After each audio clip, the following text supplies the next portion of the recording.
Hello, j'espère que vous allez bien. Aujourd'hui, on se retrouve pour un podcast pour parler des humiliations. Alors, il y a des moments dans la vie où quelque chose agit comme un déclencheur. Pour moi, ça a été une vidéo que j'ai vue sur YouTube. C'était la vidéo de Marie, connue aussi sous le pseudonyme de Enjoy Phoenix. Et son témoignage m'a fait l'effet d'un miroir. Et sans m'en rendre compte, ça a ouvert une porte. Depuis quelque temps, je fais beaucoup de rêves. Des rêves qui remuent, des rêves qui me ramènent à mon adolescence. À des souvenirs que j'avais rangés dans un coin de ma tête, bien cachés. Je pensais que ce passage de ma vie était ok, c'était fini. J'avais travaillé dessus, c'était réglé quoi. Mais en fait, pas du tout. Des années plus tard, ça me fait toujours aussi mal. Du coup, j'avais envie de vous partager quelques exemples que j'ai vécus quand j'étais ado.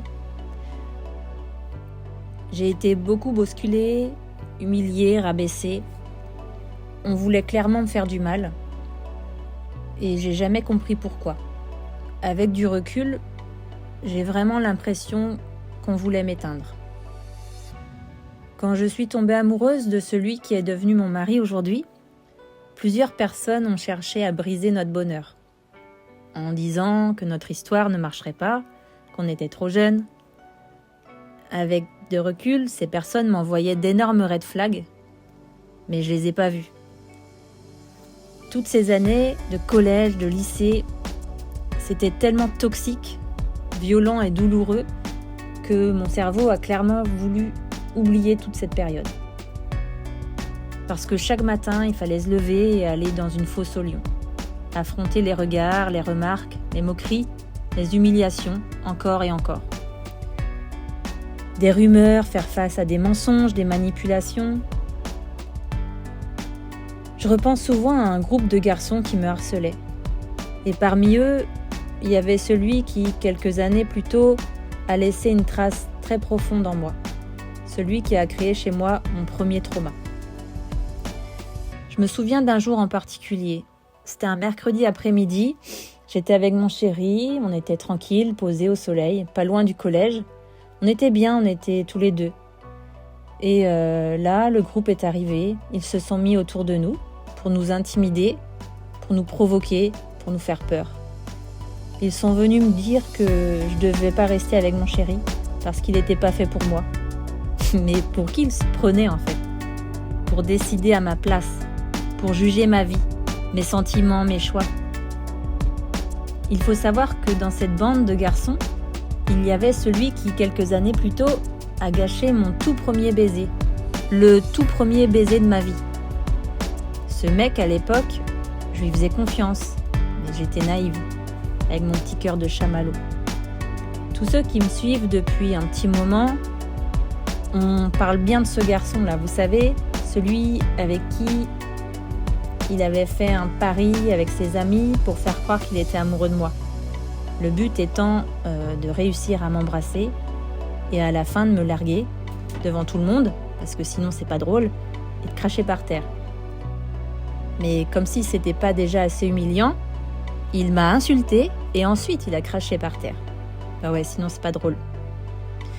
Bah je vous épargne pas la scène du coup après, où lui et tous ses potes ont rigolé comme des gros bouffons, se prenant pour des kings, pensant me montrer, je sais pas, leur domination, j'en sais rien, alors que ce qu'ils m'ont montré surtout, c'était leur cruauté. Ça, c'est une humiliation que je n'ai jamais oubliée. Aujourd'hui, j'ai 38 ans. Je suis une thérapie en EMDR pour travailler sur mes traumas. Et ce mec en fait partie. Quand je repense à cette scène, j'ai encore une boule au ventre. J'ai envie de pleurer. Parce que c'était pas juste une blague. C'était hyper violent. C'était humiliant. Et c'est la première fois que mon corps a dissocié. À l'époque, je savais pas ce que c'était. C'est ma psy qui m'a expliqué bien plus tard. Et j'ai compris à quel point ça m'avait marqué.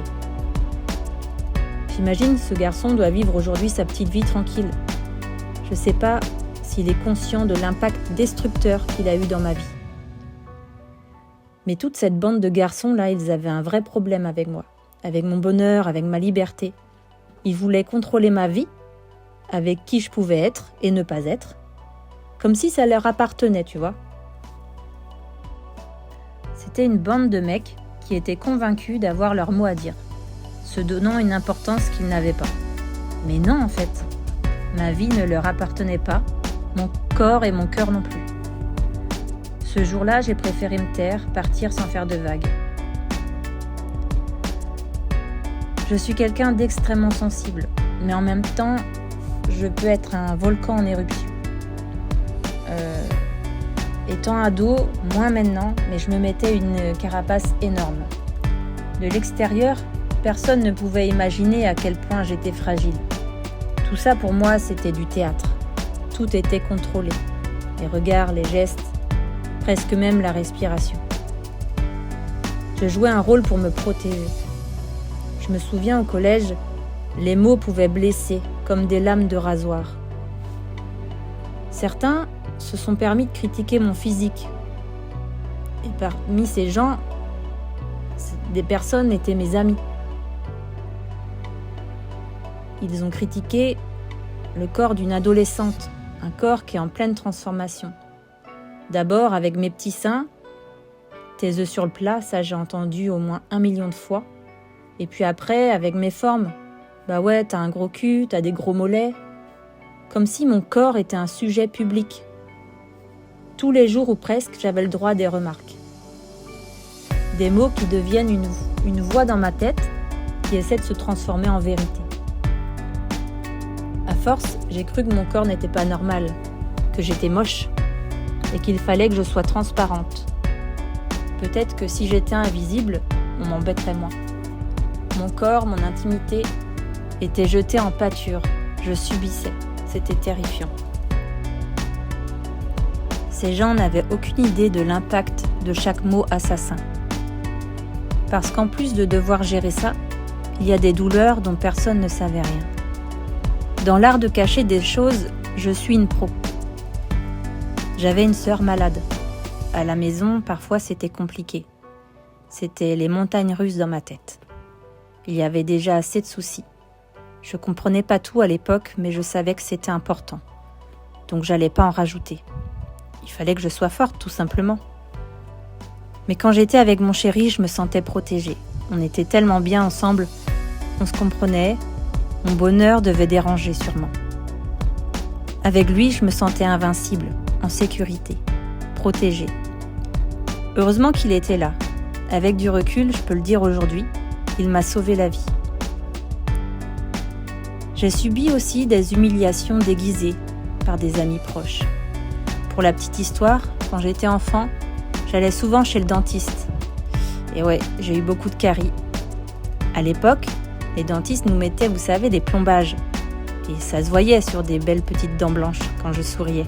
C'était pas joli et je le savais. En grandissant, j'en ai eu honte. C'était un énorme complexe. Ça m'a même empêché de sourire pendant longtemps. Et pourtant, un jour, une amie proche s'est permis de dire, bien fort devant tout le monde, « Ah, mais t'as les dents pourries !» Comme ça, gratuitement quoi, sans réfléchir. Mais à quel moment on dit ça à une amie ? On était à une fête que j'avais organisée. J'étais avec mes amis, on était bien, et elle me balance ça devant tout le monde. Et ce jour-là, j'ai encore été humiliée quoi. Ça m'a transpercée comme un coup de poignard, vraiment. Je me suis dit, mais comment on peut dire ça à quelqu'un qu'on aime quoi ? Et je me suis mise à douter, je me suis dit, mais peut-être qu'en fait, elle m'aime pas vraiment. Ou alors, c'est encore moi qui est trop sensible, qui en fait toute une histoire, tu vois. Toutes ces humiliations, je les ai ravalées, ainsi que ma tristesse, mes colères. Si je fais des crises de psoriasis aujourd'hui, faut pas chercher plus loin. Ma seconde peau, elle est là pour me protéger, ma cuirasse. Je me suis demandé 1000 fois, est-ce que je suis bizarre ? Ou est-ce que c'est les autres qui manquent d'humanité ? Parce que jamais je ne ferai ça à quelqu'un. Jamais. Quand j'aime, je respecte. J'apprends ça à mes enfants. Jamais on se moque du physique. Jamais. Pour moi, c'est du bon sens, c'est de l'humanité. Parfois, j'ai l'impression d'être une extraterrestre. Les autres blessent, humilient, et après ils parlent de leurs petits problèmes, mais ils se rendent pas compte qu'ils font du mal autour d'eux, c'est fou quoi. Et ils se remettent jamais en question. Combien de fois j'ai pleuré après avoir vu des gens que j'aimais, parce qu'ils m'ont dit ceci, cela, ils avaient telle attitude. Je me suis sentie tellement vidée, je suis une éponge et je mets des jours, voire des semaines à me remettre des fois de certains contacts que j'ai avec des amis. J'apprends aujourd'hui à me protéger, j'apprends à fixer mes limites. Si certaines personnes, en lisant ce témoignage ou en m'écoutant, se sentent visées, qui se disent peut-être « Ah ouais, j'ai peut-être dit ça ou j'ai peut-être fait ça », c'est pas un hasard. C'est pas de la parano, c'est pas dans ma tête. C'est simplement que vous faites sûrement partie de ceux qui m'ont blessé, par des mots, par des humiliations déguisées en humour. Je ne citerai pas de nom. Ici, je ne règle pas de compte, je raconte juste mon histoire. Et si ça résonne chez vous, c'est peut-être le moment de vous poser des questions. Parce que pour moi aujourd'hui, j'ai décidé de ne plus me taire. Ce podcast n'est pas pour accuser, c'est pour me libérer. J'ai vécu ça, ok, ça m'a blessé, ok. Mais aujourd'hui, je reprends mon pouvoir. Et je marche vers une vie plus respectueuse, plus douce, plus alignée pour moi. Et je veux m'adresser à vous, peut-être les ados, vous qui m'écoutez, à vous qui subissez du harcèlement, des moqueries, les humiliations, les intimidations, à vous qui rentrez chez vous avec un nœud dans le ventre, vous qui faites semblant d'aller bien, vous qui pleurez en silence. Je vais vous dire une chose. Ce que vous vivez n'est pas normal. Ce n'est pas mérité. Ce n'est pas de votre faute. Vous n'êtes pas trop sensible. Vous n'êtes pas faible. Vous n'êtes pas bizarre.